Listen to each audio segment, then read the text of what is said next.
Ben Pegasus'un bugün mağdur olan yolcularından biriyim. Kanuni hakkımı kullanmak istiyorum. Sivil havacılık şartlarına göre 2 saat içinde ikram etme mecburiyeti vardır. Bunu bildikleri için bize bir lahmacun ikram ettiler. 5 saat dolduğu takdirde 5 saat sonra konaklama hakkım var. Konaklama hakkını da vermiyorlar bana. 10 saattir ben burada bekliyorum. Saat 12'de geldim. Saat 10'da uçağımızın kalkacağını, o da kesin olmadığı halde, yani bilmiyoruz kalkıp kalkmayacağını. 10 saattir burada mağdur durumda bekliyoruz bir lahmacunla birlikte. Yetkili bulamıyoruz. Yetkili İstanbul'a gittiğinizde Sabiha Gökçen'den yetkiliyle görüşüp ondan bir belge alacağımızı söylüyorlar. O da kesin olup olmadığını bilemiyoruz. Gidiş dönüş bileti aldık. Saat 12.30'dan beri biz burada bekliyoruz. Tam bavullarımızı aldılar. Gideceğimizi söylediler. Ertelendiğini söylediler. 5'te dediler. 5'ten 6.30'a çıktı. 6.30'dan gece 22'ye çıktı. Bunlar kesin değil. 8 de var. Akşam 20 de var. Hiçbir yetkili gelip bir tane arkadaşımıza çözümlerini söylemediler. Şimdi burada işine gidecek olan var, asker olan arkadaşlarımız var, öğrenci olan arkadaşlarımız var. Bunlar İstanbul Sabiha Gökçen'e indiklerinde evlerine nasıl ulaşacaklar? Dedik ki onlardan talep, başka bir havayolu şirketiyle bizi gönderin, o bizim sorunumuz değil dediler. Yetkilinin telefonunu verin, siz telefon edin dediler. Bu insanlar mağdur. Dedim otobüsle gitmek istiyorum. Ben geliş dönüş bileti aldım. Şu an cebimde para yok dedim. Çözümü nedir dedim. Bizim yapacağımız bir şey yok dediler. Yedek uçak göndereceklerini söylemişlerdi, gelmedi. Yedek uçak göndereceklerini söylediler. Göndermediler. Ve şu anda ofiste yetkilileri dahi yok. Kendi elemanları dahi yok.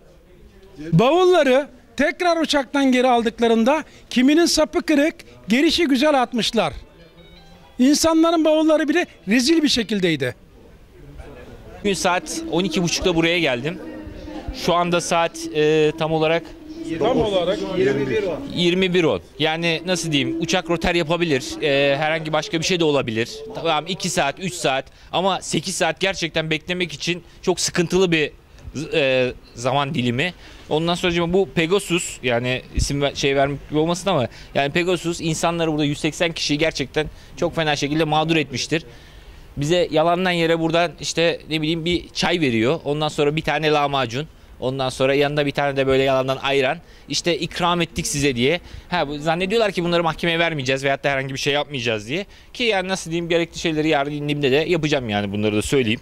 Ondan sonra yetkili yani telefonla arıyorsun, 800 numarayı ara diyor. Arıyorum, 800 numara cevap vermiyor. Ondan sonra çıkan da diyor ki işte beyefendi, sizin bu mağduriyetinizle ilgili herhangi hiçbir şey biz yapamıyoruz. Biz o konuda yetkili değiliz.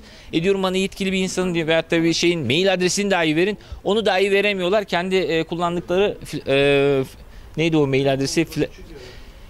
Mail adresine oraya attığımızda dahi yani nasıl diyeyim, geri dönüşüm herhangi hiçbir şey yok. Yani ne muhatap var ne bir şey var.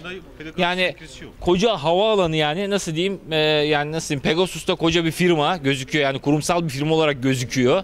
Ama gerçekten kurumsal bir firma falan değil. Yani öyle söyleyeyim. Duyumları aldığımıza göre artık ne şekilde mağdur ediyor, yani bir açıklama dahi yapmıyorlar. Görüyorsunuz şurada konuşma yapıyorum, bir tane yetkili bile yok. Yani gelip de ya işte kusura bakmayın şöyle oldu böyle oldu. Yani sadece böyle insanlara avutalım, onun şeyin peşindeler. Benim hastama randevu aldım saat 10.30'da. Eğer o hastam olmasaydı ben biletimi iptal edip eve giderdim. Eğer ikinci bir şansım olsaydı gene aynısını yapardım. Çünkü hastalar randevuyla veriliyor. Benim hastam da onkoloji hastası. Onu mutlaka tedavi görmesi ya da bir an önce bilinçlenmem lazım. O yüzden hastamı İstanbul'a götürmek zorundayım. Uçak saat 10'da kalkacak. Biz ona göre ya eve gidip beklerdik ya da buradan otobüsle binip giderdik. Saat 10'da gideceğimiz bile kesin değil. Kesin olmadığı için de biz basına sesimizi duyurmak istedik.